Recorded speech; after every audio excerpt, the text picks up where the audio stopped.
Você está no plantão noturno quando recebe um chamado de emergência. Um jovem motociclista, 25 anos, sofreu um acidente e apresenta uma fratura exposta na tíbia. O sangue ainda escorre pela perna e a ferida parece pequena, mas há sinais de contaminação com terra e detritos da estrada. O que você faz primeiro?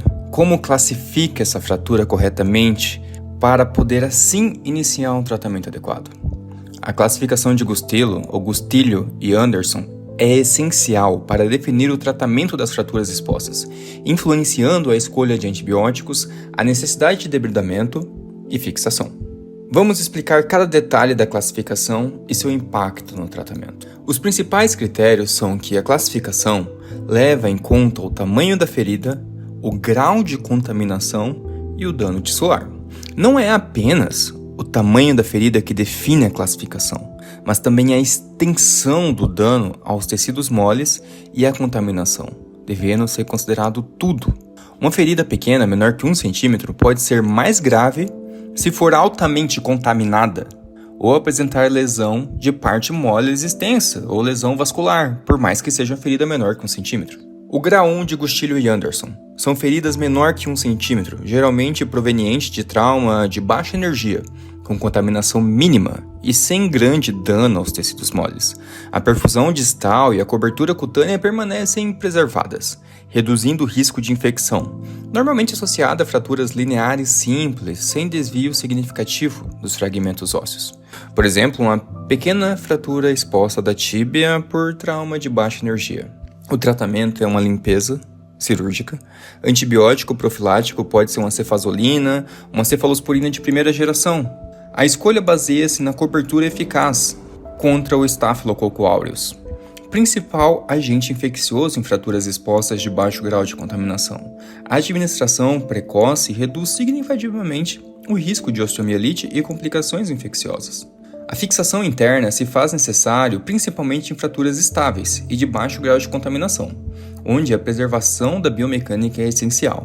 A escolha pela fixação interna depende da estabilidade óssea, da presença de tecidos moles viáveis e da ausência de infecção ativa. Em caso de fraturas expostas com baixa contaminação e bom suprimento sanguíneo, a fixação interna pode reduzir o tamanho, o tempo de mobilização e acelerar a recuperação funcional do paciente. O grau 2, que é aquela ferida entre 1 e 10 centímetros. Tudo que está entre 1 e 10 centímetros, de maneira prática menor que 1, grau 1, de 1 a 10, grau 2, e maior que 10 é grau 3. Então, o grau 2, de 1 a 10 centímetros, vai ter um dano moderado às partes moles, incluindo lacerações musculares, desinserção parcial de tendões ou comprometimento subcutâneo significativo. A contaminação moderada pode envolver exposição ao ambiente externo com presença de partículas de sujeira ou detritos, mas sem contaminação maciça com material orgânico.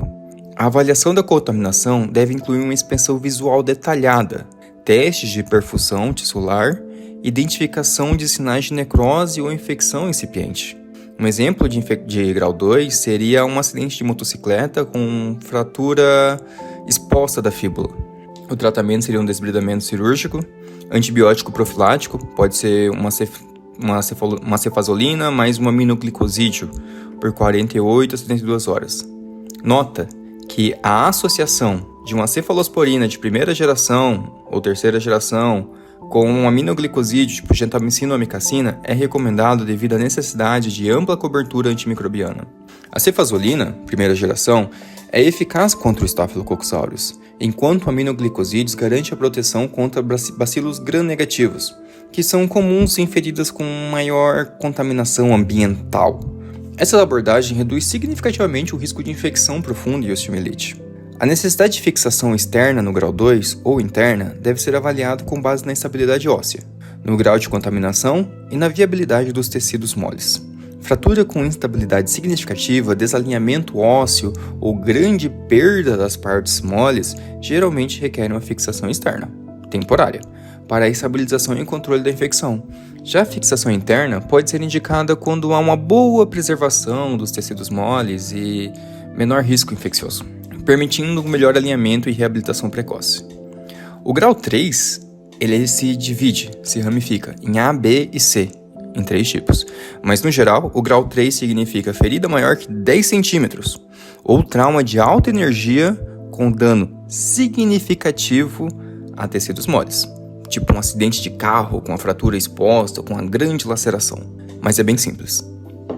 O grau 3A, temos uma ferida extensa, geralmente superior a 10 centímetros, mas com tecidos moles viáveis o suficiente para cobrir a exposição óssea, sem necessidade de retalhos livres.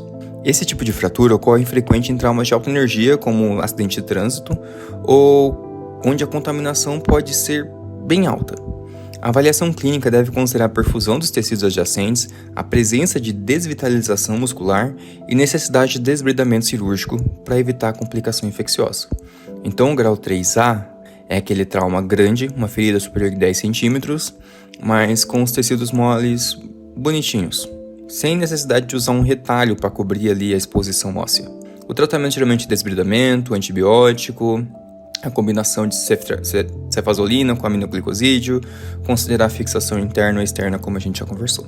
O grau 3B começa a ficar mais interessante. Tem uma perda extensa de partes moles.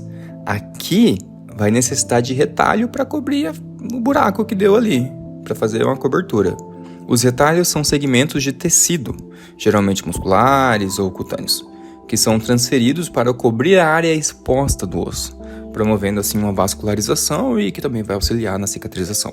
O uso de retalho se faz necessário no grau 3B quando não há tecido local suficiente para fechar a ferida, evitando complicações como infecção e exposição óssea prolongada.